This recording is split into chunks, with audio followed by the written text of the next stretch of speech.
আসসালামু আলাইকুম everyone, welcome back to my channel baking and cooking art. আজকের রেসিপিতে থাকছে গরমের খুব ঠান্ডা ঠান্ডা একটা ভালো রেসিপি, পেঁপের জুস। চলুন তাহলে মূল রেসিপি দেখে নিই। প্রথমে আমরা এখানে একটা পাকা পেঁপে নিয়ে নিয়েছি। এখন এই পেঁপেটাকে ধুয়ে আমরা পিলার দিয়ে ছিলে নিচ্ছি। অর্ধেকটা পরিমাণ ছিলে নিব। এই পেঁপের অর্ধেকটা দিয়ে আমরা জুসটা তৈরি করব এবং বাকি অর্ধেক আবার রেখে দিব। তবে কিভাবে পেঁপের জুসটা তৈরি করলে খুব সুস্বাদু হবে এবং টেস্টি হবে আপনারা এই রেসিপিটি দেখলেই বুঝতে পারবেন।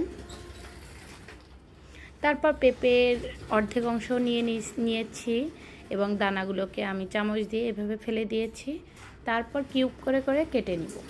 কিউব করে কাটা হয়ে গেলে আমরা ব্লেন্ডারের জগে নিয়ে নেব এগুলোকে।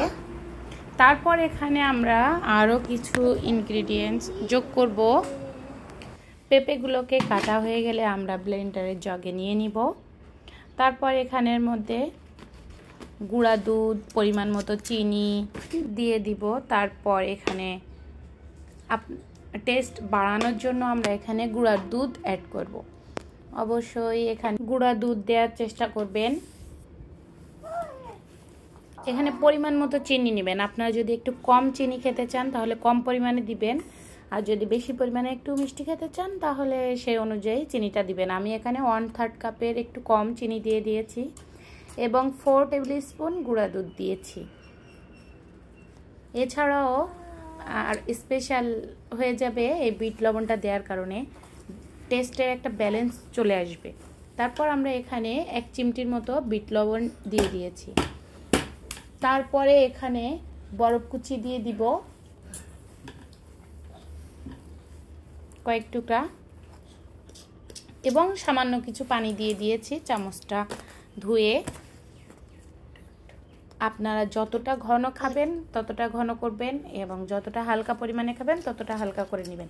তবে অবশ্যই খেয়াল রাখবেন এই পেঁপের জুসটা যত সময় যাবে এটা কিন্তু ঘন হতে থাকবে, এজন্য তৈরি করার পরপরই খেতে হবে।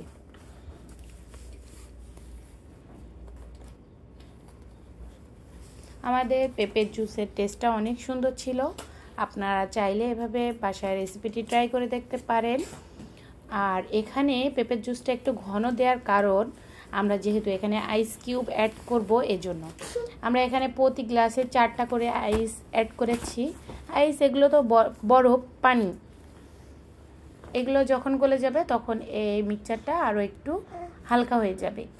এই কারণে আমি একটু ঘন রেখেছি। আপনারা চাইলে আরও একটু হালকাও করতে পারেন আপনাদের পছন্দ অনুযায়ী।